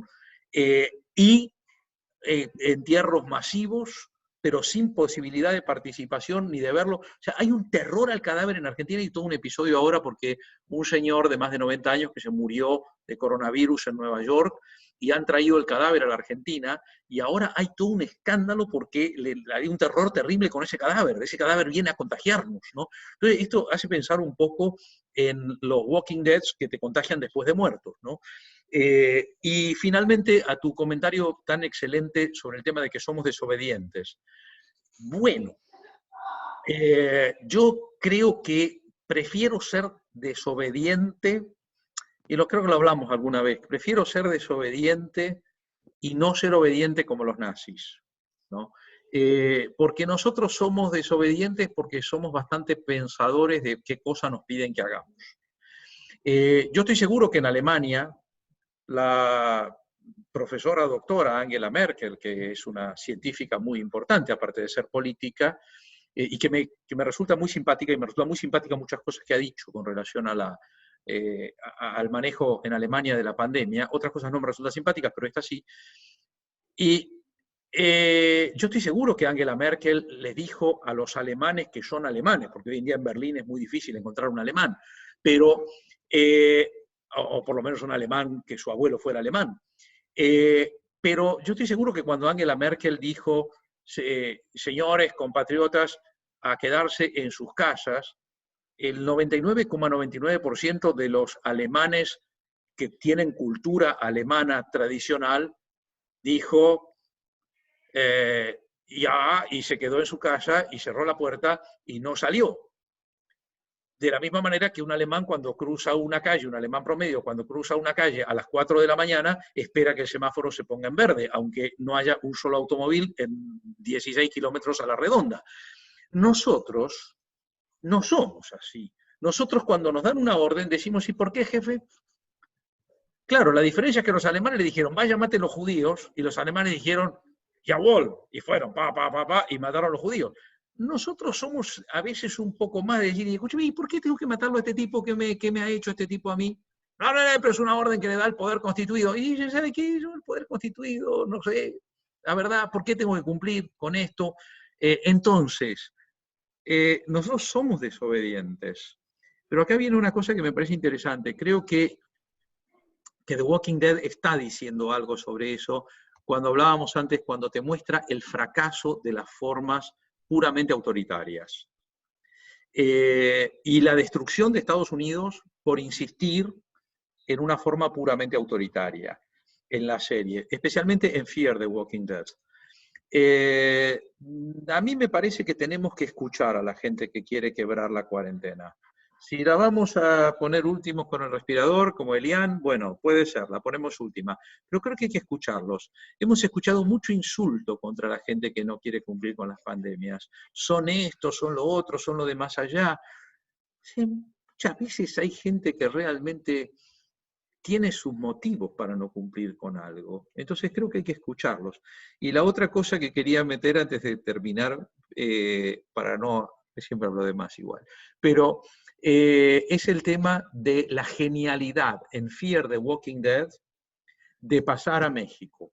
Ahí lo tengo a Alfonso, digno representante de la hermana México, el hermano México, pero para mí es un acierto colosal haber pasado la acción durante las primeras temporadas de Fear the Walking Dead a México, porque ahí jugaron maravillosamente con todo ese riquísimo y ambivalente concepto que existe en la cultura mexicana, sobre todo en la cultura mexicana del norte de México, con relación a los muertos, con relación al Día de Muertos, a la sobrevivencia de los muertos, a que los muertos en realidad están y vuelven. Todos recordamos la película Coco, o la única película hasta ahora en que Estados Unidos respetó a México, y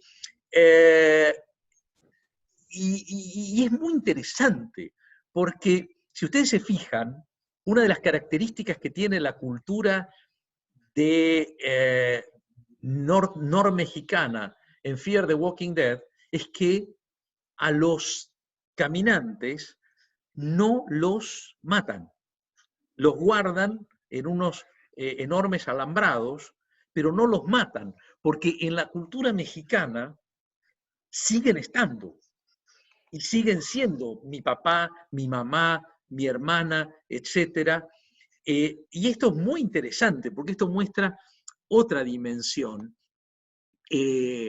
Y una de las cosas, por ejemplo, que mis amigos italianos me decían durante estos días, en la comunicación permanente que he mantenido con Italia, con España, durante los momentos álgidos de la pandemia, se llevaron a papá y ya no lo vi nunca más. Se llevaron a la abuela, a la nona, y ya no la hemos visto más. Y luego nos mandaron las cenizas y ya no la hemos visto más. Y yo creo que The Walking Dead nos está diciendo, preservemos la humanidad. Preservemos la humanidad. No sabemos si algún día esto se va a terminar. Escuché hace poco decir con mucha certeza a una científica a la que le tengo mucho respeto, este no es el fin del mundo. ¿Sabe qué? Me encantaría tener esa misma certeza. Yo no sé si este no es el fin del mundo. La doctora Andrea Gastrón, que está acá presente honrándonos, me dijo, me corrigió en los primeros momentos de la pandemia, cuando yo todavía estaba en mi querida Girona, en Cataluña, y todavía no me había escapado junto con mi mujer a la Argentina con el último avión que salió de Cataluña para Argentina. Y yo le dije, tal vez este sea el ensayo del fin del mundo. Y ella me respondió, cuando el fin del mundo venga no va a tener ensayo. No sabemos si eso no es el fin del mundo. Si eso no es el fin de nuestra especie. A mí personalmente un mundo sin nuestra especie me importa 4 carajitos. No sabemos si eso no es. Por ahora no tenemos nada claro con relación a esta enfermedad. Por ahora estamos tan perdidos, creo yo, como decía recién Elian, con mucha razón, que está la gente en The Walking Dead. No sabemos bien ni de dónde salió esto, ni qué características tiene este virus, ni siquiera sabemos si las personas que lo han tenido realmente quedan inmunizadas. No existe ninguna perspectiva medianamente seria de una vacuna a corto plazo. No existe ninguna de las terapias que se están utilizando funciona. Es impresionante la cantidad de terapias que se están proponiendo y además cada día uno encuentra otra cosa. Ayer en el diario, por ejemplo, decía que los que han fumado tienen más posibilidades de curarse porque la nicotina vence, ahora voy Alfonso, porque la nicotina vence al coronavirus. Entonces todos los que hemos dejado de fumar decimos, pero carajo, ¿por qué no me avisaron? Yo estaba tan feliz fumando y me dijeron que dejara de fumar por el corazón, por los pulmones, por esto y el otro, resulta que me iba a morir porque no fumé. Entonces, al mismo tiempo, en el diario de Italia decía que era demostrado completamente que los fumadores han sido los que más se enfermaron con coronavirus y luego se murieron. Estamos en bolas, hermano. Estamos en bolas. No sabemos realmente nada. Nada, nada. A ver, Alfonso, si nos traes un poco de luz. Desde México, Alfonso, adelante. Gracias, doctor. Pues justamente ahora los comentarios que hacía sobre México, precisamente en la serie de Fear the Walking Dead, me llamaba la atención algunas circunstancias que han estado pasando en el país. Porque efectivamente en Fear the Walking Dead hay algunas estructuras o organizaciones que sobreviven como tal, como organizaciones, a la pandemia y siguen funcionando. Por ejemplo, digo, el pronóstico parece ser muy claro, pero las organizaciones criminales como el narcotráfico tienen un rol importante ahí al inicio al menos de Fear the Walking Dead. Y lo cierto es que en México, por ejemplo, digo, no parece estar tan alejado de la realidad porque son estructuras muy grandes y bien organizadas, contrario a lo que algunos podrían pensar. Pero en México, por ejemplo, ahora que ha habido carencias de víveres y de alimentos en algunos lugares, los grupos criminales han estado repartiendo alimentos a los sectores desprotegidos. Digo, no lo estoy diciendo como un halago, estoy diciendo meramente descriptivo, ¿no? Pero, ¿y cómo funcionan este tipo de estructuras en la ausencia del Estado? Que creo funcionan también, funcionan en el sentido de que se desarrollan, se desenvuelven. Creo funcionan también con el Estado, pero con o sin Estado, esas estructuras están ahí. Las haciendas, por ejemplo, o esta forma de estar funcionando en la gran hacienda que aparece también en Fear the Walking Dead. Las iglesias tienen estos roles tan importantes con o sin Estado. Eso para mí me parece muy, muy relevante porque en efecto reflejan mucho la forma en que digo, por supuesto caen en muchos clichés como siempre, pero reflejan, creo, me parece muy fielmente la circunstancia mexicana, y que ahora con la pandemia real, algunas ciertamente se están viendo así. Gracias, doctor. Saludos a todos y a todos. Gracias, querido hermano, desde México. Antes de responderte, y le paso a Elian luego, voy a hacer público el comentario que hace Diego Palazzo, que me parece que tiene muchísima razón en lo que puso en el chat, que dice, durante la dictadura militar en Argentina, y lo mismo creo que podemos decir de Brasil, y de Chile, y de Paraguay, y de Uruguay, y de Bolivia, fue la desobediencia, en gran medida, uno de los factores prioritarios de lucha contra la dictadura militar. Gracias a Dios que hubo desobediencia. En ese sentido no puedo menos que coincidir y agradecer mucho a Diego por ese comentario, porque yo creo que la desobediencia no necesariamente es algo malo, depende de las circunstancias, ¿no? Creo que a veces la desobediencia debida es algo bastante interesante para tenerlo presente.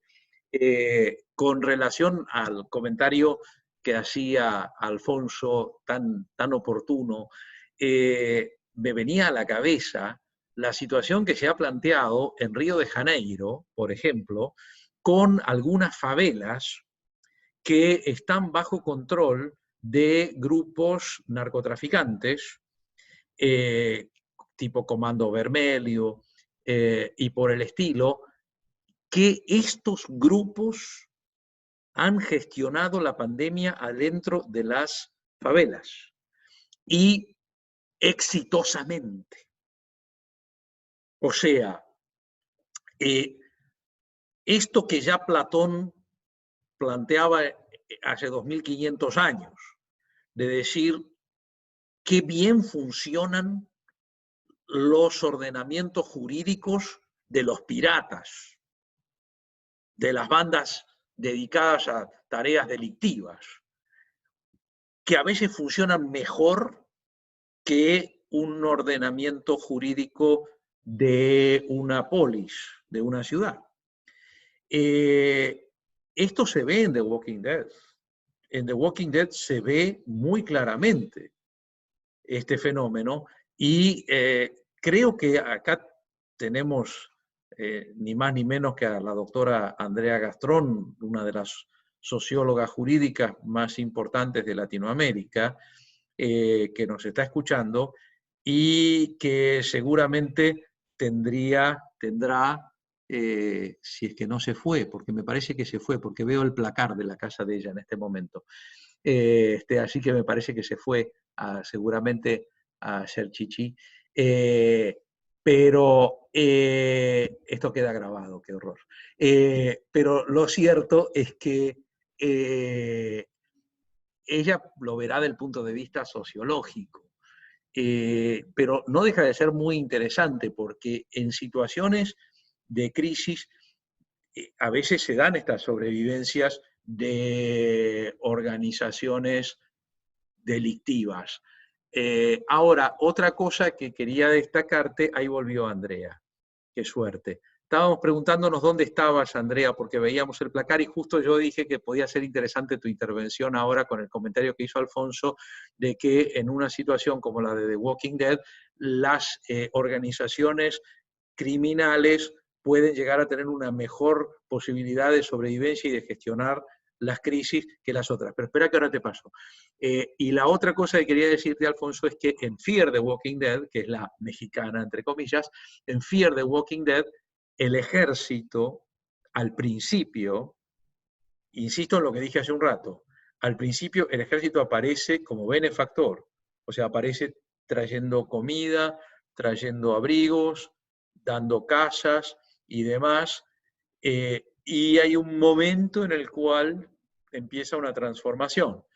Y esto, digamos, creo que también es otra cuestión en la que The Walking Dead insiste.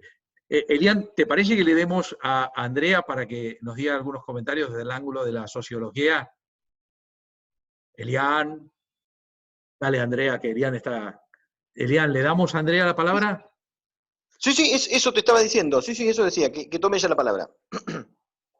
Adelante, doctora. Perdón, me retiré un minuto para tomar una medicación, justo. Bueno, muchas gracias por permitirme hablar un minuto. Yo no, digamos, no tengo tan claro en qué medida estos grupos armados, por llamarlos de alguna manera, son o no efectivos. Una de las cosas que se habla en relación en este momento con los liderazgos, justamente, y a mí me llamó esto la atención, y era algo que tenía en la cabeza mientras los escuchaba a ustedes, fue cómo funcionaron los liderazgos femeninos en esta pandemia, ¿no? Y este fue un tema que salió últimamente en los medios y a los que probablemente alguno de ustedes o alguna de ustedes haya escuchado por ahí. Esto es algo que tenía en la cabeza, y lo otro es, porque yo pienso muchas cosas en clave de género, como ustedes saben, es ver la contrapartida, y es el otro rol que hemos tenido las mujeres, además de la cuestión de las enfermeras y paramédicas y médicas y paramédicas y personal de la salud, también esto de la doble pandemia, es decir, qué pasa a las mujeres cuando quedan ocupados los espacios domésticos de una manera forzosa, digamos, estos confinamientos domiciliarios donde aparece mucho más reforzado el tema de la violencia de género, los femicidios, etcétera, y esto que vos mencionabas en relación con los cadáveres, ¿no? ¿De qué hablan estos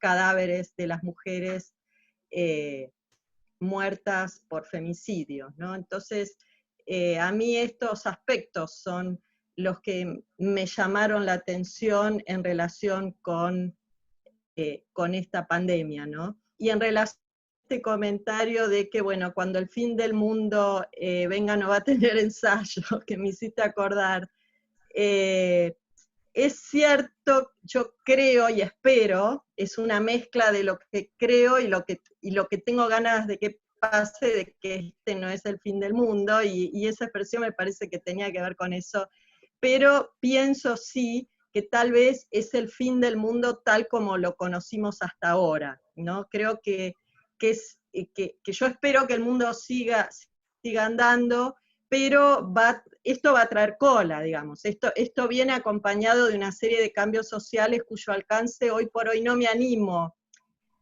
a decir, pero sí creo que bueno, que lo vamos a ver en algún momento. Simplemente eso. Muchas gracias, Andrea. Espero que también que no sea el fin del mundo, porque la verdad, si no, todo lo que estamos haciendo acá es al pedo. Así que, no, por decir en serio, no, me dedicaría a otras cosas, qué sé yo. Tomarme todo el vino de mi bodega, porque a ver si termina el fin del mundo y me dejé alguna bodega sin tomar, alguna botella sin tomar. Eso no, Guillermito, andate a tomar vos también el vino que tengas guardado. Qué gusto verte. A ver, hay un comentario sobre lo que dice Andrea que no quería dejar de hacerlo. Si me das licencia, Elian, ¿puede ser? Sí, claro, por supuesto. El tema de la mujer. La cuestión de la mujer en The Walking Dead me generó otra intervención hace algún tiempo, y en el seminario en Barcelona le dediqué especial atención, pero voy a ser muy, muy rápido. El tratamiento de la mujer en The Walking Dead ha demostrado una total inadecuación con lo que está pasando en el mundo con la pandemia. La mujer es muy protagonista en The Walking Dead, es en muchos aspectos mayor el protagonismo político y jurídico y de liderazgo femenino que masculino, pero esa mujer es una mujer que pierde completamente la femineidad. O sea, para volverse líder, la mujer en The Walking Dead tiene que sacrificar completamente la femineidad. Puede sí usar camisetitas ajustadas al estilo Michonne, pero nadie me va a decir que Michonne es la idea de femineidad. que tenemos, una mujer que anda con un machete cortándole el alma a cada uno que encuentra, no es exactamente que anda con dos criaturas a las cuales les ha amputado los brazos y los tiene llevados ahí adelante, no es exactamente el ideal de la femineidad que existe. O sea, la mujer, para tomar posiciones de liderazgo, tiene que volverse verdaderamente una criatura violenta. Piensen en la líder de Oceanside, por ejemplo, tiene que ser una persona violenta, una persona fría, una persona dispuesta a matar de las formas más horrorosas, etcétera, etcétera. En cambio, la gestión de la pandemia ha mostrado enorme éxito en los países liderados por mujeres, pero fundamentalmente cuando estas mujeres han mantenido la femineidad. En los dos casos, evidentemente, más notables en este sentido son Nueva Zelanda, cuya primera ministra es realmente una maravilla de femineidad y de liderazgo al mismo tiempo.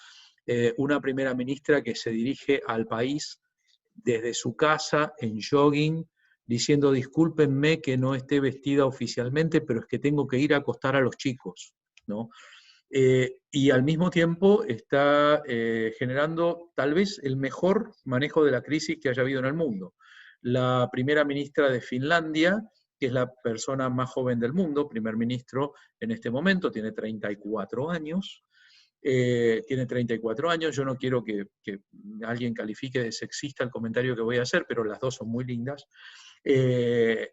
Y también coloco a Angela Merkel, que, bueno, digamos, me parece que más lindas son las otras, pero Angela Merkel es una mujer que no ha sacrificado nunca su femineidad en general, tiene otro estilo, tiene un estilo que me hace pensar bastante en la querida Michelle Bachelet, y es un estilo de un tipo de mujer que no es una mujer, digamos, que tenga así un lado sexy, pero sí es una mujer que mantiene plenamente su femineidad y su rol como mujer, igual que Michelle Bachelet, la primera ministra presidenta de Alemania, y tenemos gente de Berlín acá que acaba de decir que lo que dije de Berlín era verdad, porque están en Berlín, una querida amiga que nos está siguiendo desde Alemania. Angela Merkel, por ejemplo, igual que Michelle Bachelet, va todas las semanas a hacer las compras al supermercado. Yo me acuerdo que Michelle Bachelet me contaba cuando era presidenta y me decía los problemas que tenía con su personal de seguridad, porque ella paraba en un supermercado de Santiago todos los viernes a hacer las compras de la casa con su carrito.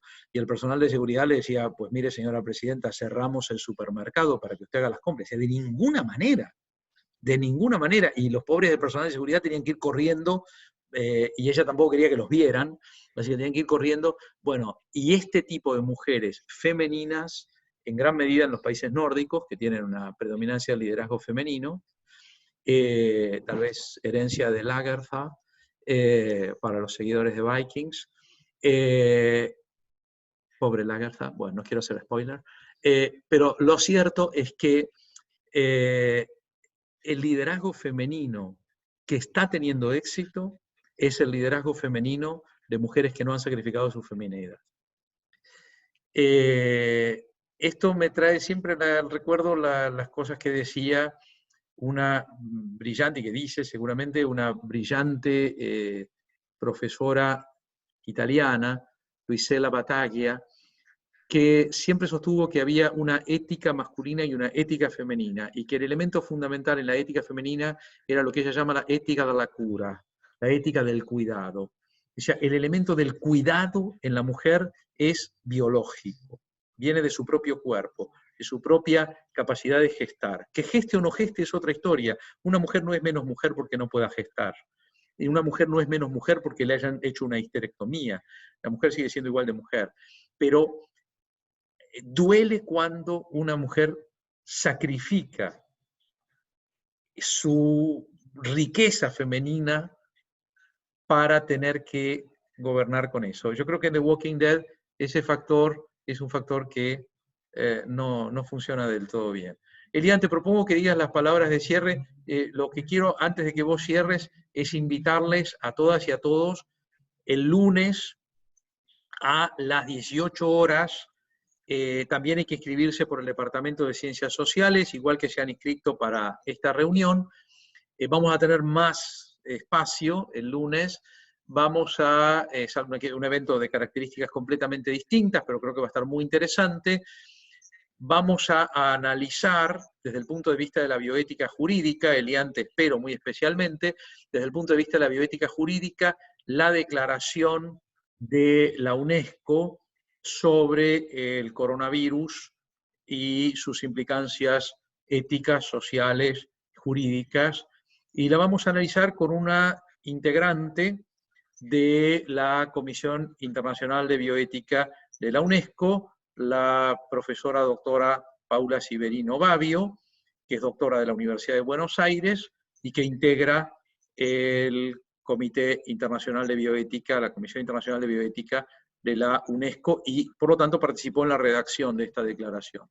Y la vamos a entrevistar el profesor doctor Jorge Manrique, que ha sido catedrático de cirugía en la Facultad de Medicina de la Universidad de Buenos Aires, ya se ha jubilado como catedrático de cirugía, y además es el coordinador del Comité de Bioética del Hospital Eva Perón, que es uno de los hospitales más importantes del Gran Buenos Aires, y además ha sido presidente del Consejo Académico de Ética en Medicina, que gira en la órbita de la Academia Nacional de Medicina de Argentina, y este servidor de vosotros.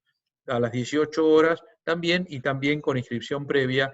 Miren, vamos a ser muy estrictos con el tema de la inscripción previa, después sobre todo de cosas que han pasado recientemente. Acá en Argentina se ha metido una persona en una clase, en una reunión de Zoom, y pasó la violación de una nena. Y hace poco en un evento por el Holocausto se metieron neonazis y pasaron videos de homenaje a Adolfo Hitler. Y cosas así. Así que vamos a tratar de seguir manteniendo el esquema de la inscripción. No se enojen si alguna vez no queda lugar, hay que inscribirse rápido.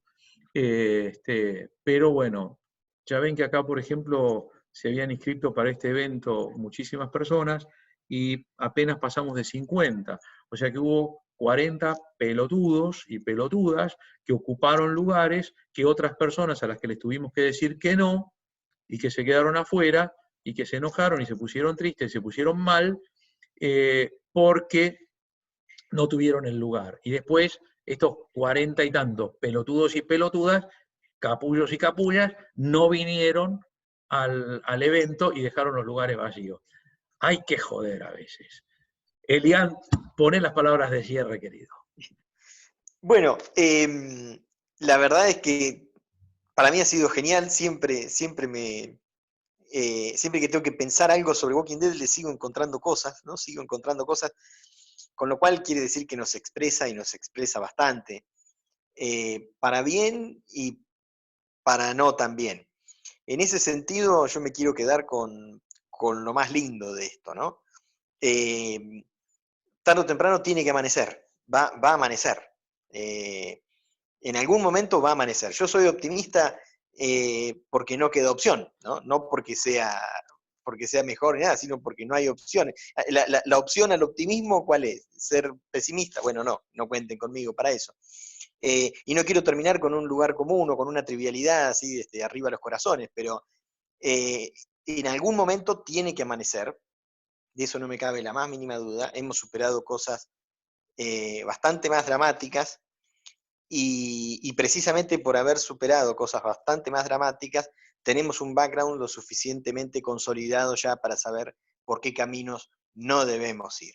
El prejuicio étnico claramente es un lugar por el que no tenemos que ir, los autoritarismos es un lugar por el que claramente no tenemos que ir, esos caminos ya los hemos visto, nos han sacado a lugares muy feos, que, ojo, que no son lugares ajenos, siguen siendo nosotros mismos, que sacan lo peor de nosotros.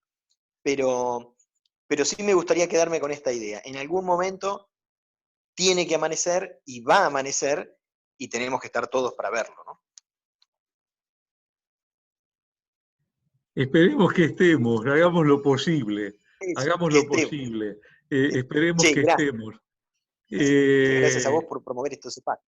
No, al contrario, gracias a vos. Gracias a todas y todos.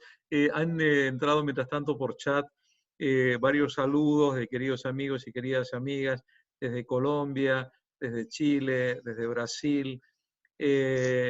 Una cosa espectacular es cómo en estos encuentros nos estamos viendo y estamos compartiendo realmente desde muchos países, y hace un ratito entraba un mensaje, les decía, desde Alemania, y dicen gracias, pero yo les digo gracias a ustedes, ¿no? Yo les digo gracias a ustedes, porque realmente la cuestión es seguir pensando. Yo no sé qué va a pasar acá, ni qué no va a pasar. Hace más de un mes que solamente salí 3 veces a tirar la basura al container que queda a 4 metros de mi portal. Y la verdad no sé qué es lo que va a pasar, qué es lo que nos espera, qué es lo que no nos espera. Pero creo que ustedes saben que yo soy fanático de Star Trek, que en mi época se llamaba Viaje a las Estrellas, en Brasil Jornada nas Estrelas. Y la que más me parece profunda, si bien soy muy melancólico de la primera, la del año 1966, pero la que más profunda me parece es la nueva generación, The Next Generation, la del Capitán Picard. Hay un capítulo que se los recomiendo terriblemente, en el cual la navecita pequeña, la nave auxiliar de la Enterprise, va a un planeta que se sabe que va a desaparecer a la mañana siguiente. Y sabiendo que todos van a desaparecer a la mañana siguiente, dedican el tiempo que les queda a plantar unos árboles. Yo creo que es tan extraordinaria la filosofía de Star Trek, tan extraordinaria, que yo la verdad siempre les he pedido a mis alumnos que entre los filósofos que trabajen a Star Trek. Porque para mí son tratados de filosofía, pero con la enorme diferencia de que son tratados de filosofía hechos ahora y que los entiende todo el mundo. Y yo siempre he creído que las cosas difíciles no son mejores, son difíciles. Y esto de decir, bueno, mira, la verdad no sabemos, si esto va a salir, si no va a salir, pero sigamos plantando árboles igual. Sigamos plantando árboles igual. Hoy a la gente del doctorado les mandé la foto de mis rosas, acá las tengo acá al lado, del otro lado del vidrio, a mis rosas blancas. Mi rosal, uno de mis rosales, está empezando a dar rosas hermosas, de las que da en esta época. La pandemia le importa un carajo. Y la verdad, quién sabe, por ahí aprendamos cosas.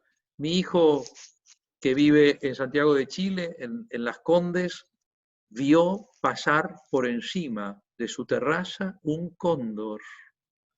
Me dice, papá, está pasando un cóndor por encima de casa. Hace mucho que no había cóndores en Las Condes, en Santiago. Iván, los hermanos chilenos que están escuchando, saben que esto es así. Luego también hubo un puma hace poco en Santiago que se metió y anduvo por ahí, saludó a la gente. Acá hubo capibaras, les dicen los hermanos brasileños, carpinchos les decimos nosotros, a poco de Buenos Aires, más cerca que vos, Elian, y más cerca que vos, Andrea, de Buenos Aires. Sí. Andaban caminando, cruzando la calle, las familias son divinas, van todas en filita. Ayer apareció un coipo en la boca, primero creyeron que era una rata gigante, después se dieron cuenta que era una nutria. Vale decir, China volvió a la normalidad en 4 días, reventaron todo lo que habían ganado de limpieza atmosférica y todo eso. Por ahí, quién sabe, cuando volvamos, encontramos maneras de que siga habiendo capibaras cerca de Buenos Aires y cóndores sobre Santiago de Chile y elefantes en las ciudades de la India. ¿Quién sabe? Seguimos trabajando. Gracias, queridas amigas, queridos amigos. Gracias, Elian, siempre genio, siempre haciendo pensar. No, a vos, maestro. Gracias, gracias. Gracias. Y nos encontramos, si Dios quiere, el lunes, a quienes quieran, y si no, luego en otras oportunidades. Presten atención siempre que publicitamos los eventos. Que tengan una muy buena noche, que se cuiden mucho, los queremos muchísimo. Hasta luego. Chau, chau. Buenas noches.